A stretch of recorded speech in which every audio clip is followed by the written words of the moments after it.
High school classes के YouTube channel पे आपका स्वागत है। इस वीडियो में हम आपको बताएंगे प्रत्यय और उपसर्ग। इस वीडियो को आप देख लेते हैं तो आपसे प्रत्यय कभी नहीं भूलेगा। मैं आपको ऐसी ट्रिक्स बताऊंगा कि आपसे याद ही हो जाएगा और प्रत्यय उपसर्ग से आपके एग्जाम में 6 नंबर का क्वेश्चन आना है। ठीक है, चलिए शुरू करते हैं बिना किसी देरी के। सबसे पहले आपके एग्जाम में जो आता है वो आता है एकत्व प्रत्यय। देखिए, एकत्व प्रत्यय को आप पहचानेंगे कैसे।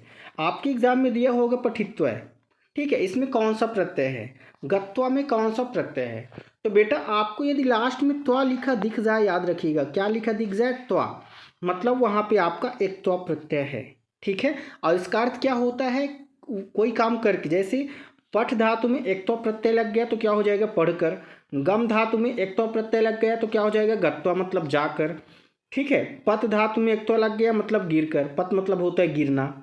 ठीक है, तो इस तरह से यदि आपको सभी में त्वा लिखा दिख रहा है ना, यदि त्वा लिखा दिख जाए लास्ट में, देख सकते हैं आप, त्वा लिखा दिखा मतलब आपको क्या लिख देना है, एक तो प्रत्यय है। क्या लिखना है डियर स्टूडेंट, एक तो प्रत्यय, ये आपके सामने लिखा हुआ है। तो एक क्वेश्चन हमेशा एक तो प्रत्यय से आता है। इसके बाद आपका होता है लास्ट अगला प्रत्यय लेप। अब लेप कैसे पहचानेंगे, देखिए यदि आपको लास्ट में किसी भी शब्द के लास्ट में या लिखा दिख जाए, देखिए सब में या लिखा दिख रहा है, या लिखा दिख रहा है आपको। ठीक है, यदि या लिखा दिख जाए मतलब वहाँ पे लेप प्रत्यय है। क्या लिखा दिख जाए स्टूडेंट, या। जैसे आ धातु में लेप प्रत्यय लगा देंगे तो क्या हो जाएगा, आनी हो जाएगा। ठीक है, अनु में तो अनुभूय हो जाएगा, प्रा में तो प्राप्य हो जाएगा। ठीक है, तो यदि आपको यह लिखा दिख जाए मतलब वहाँ पे कौन सा प्रत्यय है, लेप प्रत्यय है। मोस्ट इंपॉर्टेंट, इसको याद कर लीजिएगा। इसके बाद जो आपका अगला प्रत्यय आता है वो आता है तुमुन। तो तुमुन प्रत्यय को आप कैसे समझेंगे, यदि आपको लास्ट में तुम लिखा दिख जाए, क्या लिखा दिख जाए, तुम, माँ में हलंत रहेगा। जैसे आपके सामने एग्जाम्पल है पठितुम।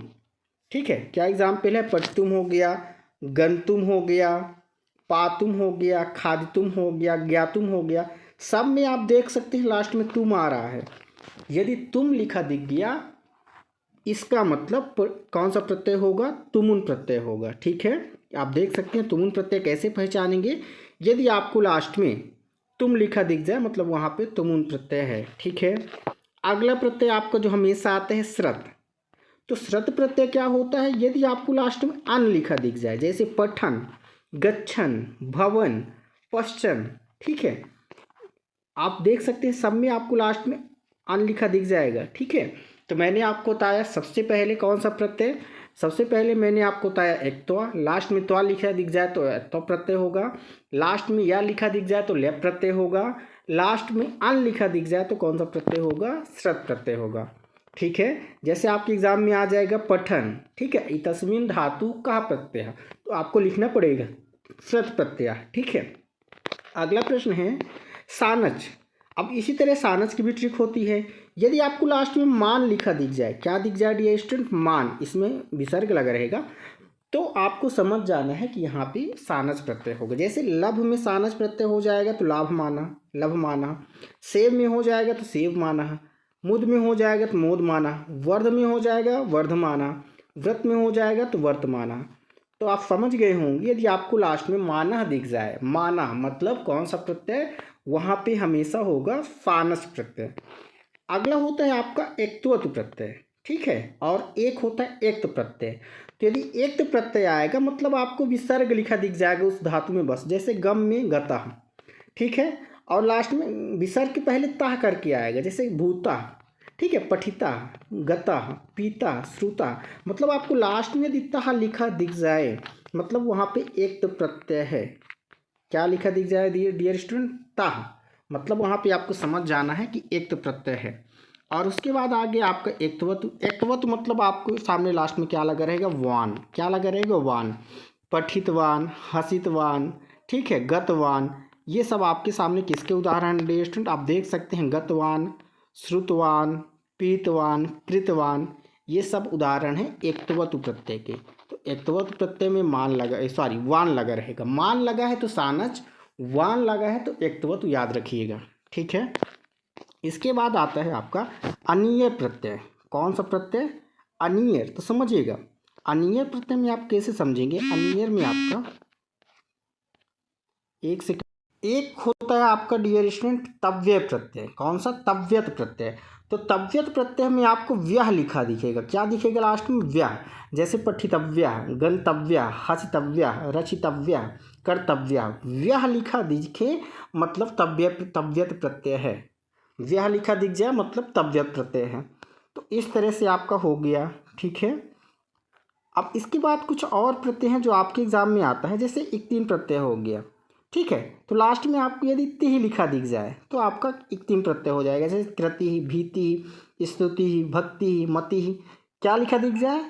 ति लिखा दिख जाए। ठीक है। तो इस तरह से आपको प्रत्यय तैयार कर लेना है। और यदि वैसे नॉर्मल शब्द हैं, शारीरिक, नागरिक, धार्मिक, कार्मिक, ठीक है, आध्यात्मिक, का लिखा दिख जाए मतलब वहाँ पे ठक प्रत्यय है। ठीक है। ये भी आ जाता है कभी कभी आपके एग्जाम में। तो इस तरह से आपके प्रत्यय समाप्त हुए। कुछ और अब हम देख लेते हैं उपसर्ग जो आपके संस्कृत के एग्जाम में आते हैं। ठीक है। कक्षा 9वीं और 10वीं में स्पेशली। तो सबसे पहले आते हैं प्राउपसर्ग। आ जाएगा कि प्राउपसर्ग का प्रयोग करके शब्द बनाइए। तो प्रहारः, प्रसारः, प्रणामः, प्रभवति, प्रलपति, है ना, ये सब आपको याद कर लेना है। इसके बाद आता है पराउपसर्ग। तो पराभव, पराजय, पराजयते। इसके बाद अप से अपशब्दः, अपवादः, अपकारः। ठीक है। इसके बाद सम उपसर्ग से जो शब्द आएंगे तो क्या आएंगे? संस्कृत, संहारः, संकल्पः, संस्कारः। ठीक है। अनुपसर्ग से अनुकरण, अनुभव। अब तो इस तरह से आपके उपसर्ग हैं जो आपके एग्जाम में आते हैं। आप इनको अच्छे से स्क्रीनशॉट लेके प्रिपेयर कर लीजिए। ठीक है। और उपसर्ग से जो क्वेश्चन आते हैं वो कैसे आते हैं, देखिए आपको क्या करना, आपके सामने ये क्वेश्चन लिखा है, प्राचार्य तस्मिन् पदे का उपसर्ग। तो आपको बताना पड़ेगा कि यहाँ पे बेटा प्राउपसर्ग है। कौन सा उपसर्ग है? प्राउपसर्ग है। ठीक है। अधोलिखित से उपसर्ग नास्ति, इसमें से उपसर्ग कौन सा नहीं है? तो आपको पता है अधि उपसर्ग है, प्रति उपसर्ग है, ठीक है, दुरुपसर्ग है, विचल उपसर्ग नहीं है। अधिकार में कौन सा उपसर्ग है? तो अधुपसर्ग है। ठीक है। तो इस तरह से आपको उपसर्ग से क्वेश्चन आते हैं। ठीक है। एक सेकंड। इसके बाद जैसे ये क्वेश्चन है आपके सामने, क्या लिखा है? अधोलिखितेषु उपसर्ग अस्ति। तो उपसर्ग में आपका अस्ति नहीं है, फंति नहीं है, स्तः नहीं है, प्रति है, तो प्रति लगा देना है। निर्धना में कौन सा उपसर्ग है? तो निर्धना में निरुपसर्ग है। तो इस तरह से आपके क्वेश्चन आते हैं। ठीक है। जैसे ये आ गया। अत्याचार से आपका क्या हो जाएगा? अत्याचार हो जाएगा। प्रहारा में क्या हो जाएगा? हारा। ठीक है। निर्गच्छति में निरुपसर्ग है। अपहरति में अपसर्ग है। ठीक है। अनुकरोति में अनुपसर्ग है। इसके बाद आपका है प्रतिभाति में प्रतिउपसर्ग है।